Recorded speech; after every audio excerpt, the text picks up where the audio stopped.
the Google Calendar and give you a little bit of the basics. And this is the first time I'm playing with this, so it's trying to give me a lot of different hints and so on.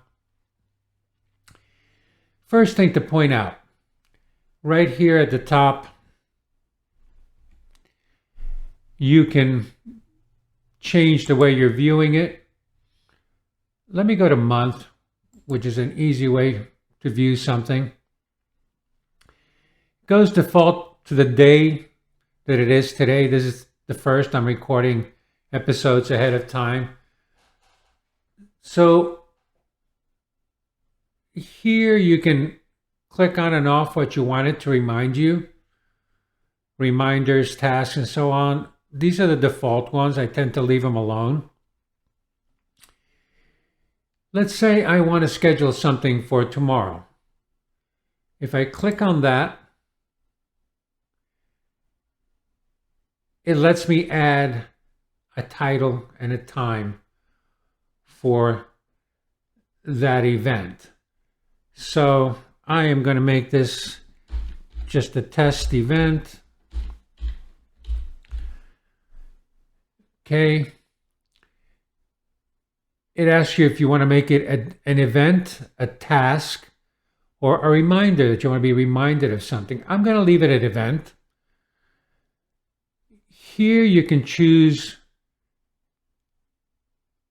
a time, or you can find the time here. Let's hit add time. And this pops up. So it's real easy. You just scroll up and down. You can give it the exact time that you want. Let's make it 10 a.m.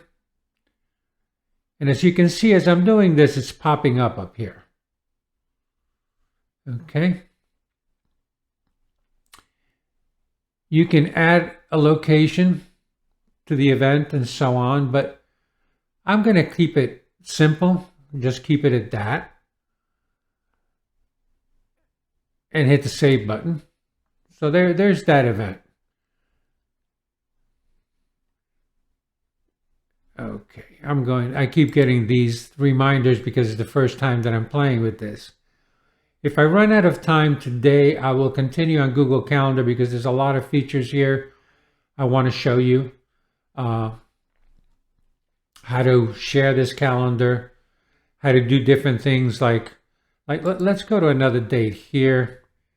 And I'm going to put John's birthday. Okay, I'm not going to give it a particular time. I'm going to set it as a reminder.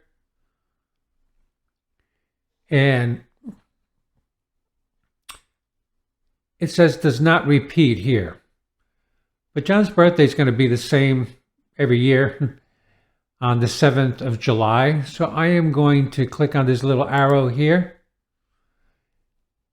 And I'm going to tell it that annually on the 7th of July, I want to repeat that event. So I'm going to click on that. And I'm going to hit save. Now you can see how the fact that I told it that it's a reminder, it looks different. And I think that's a neat feature in Google Calendars. It just makes it easier to see different things. If I move forward here, just to demonstrate this, I'm moving forward by clicking these arrows up here. And I'm in 2022. You see it did put John's birthday there. And if I keep going forward, it is going to remind me of John's birthday in 2023, 24, and so on unless I delete it. So it's fairly simple to do things like that on Google Calendars. If you want to change something about the event, I click on it. I can edit the reminder right here. I can mark it as done, that I know that it's happened already. But let me get back to the original event here.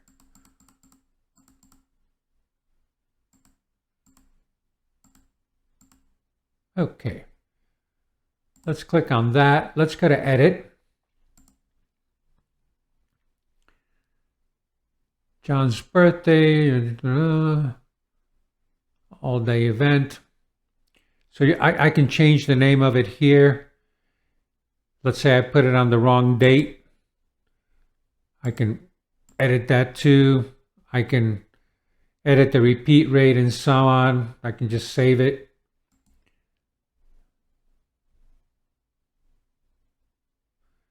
Now it asks me if I want to change this one or all the reminders because it's a repeating one.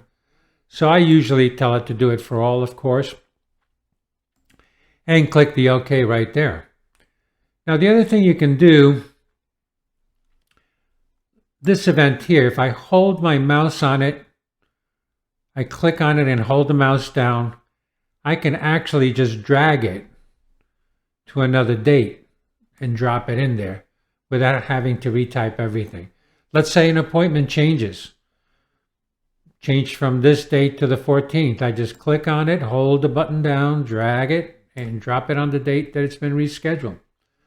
So it is an easy program to work with. It is one of my favorites. You can add other calendars here, and I'm running out of time right now, so, well, we might have time to do it. Let's see. Let's click on that.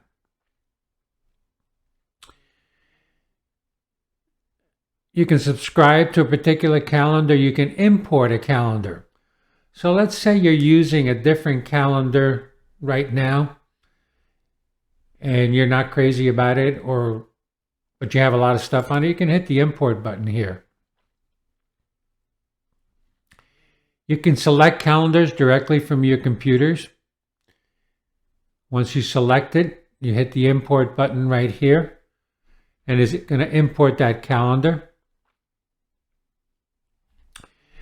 You can, for example, export your calendar right here. You can share this calendar with other people. Thank you for watching our video. If you enjoy our video, please like our video below, and please subscribe to our channel. That way you can get regular notifications of when we post new videos and so on.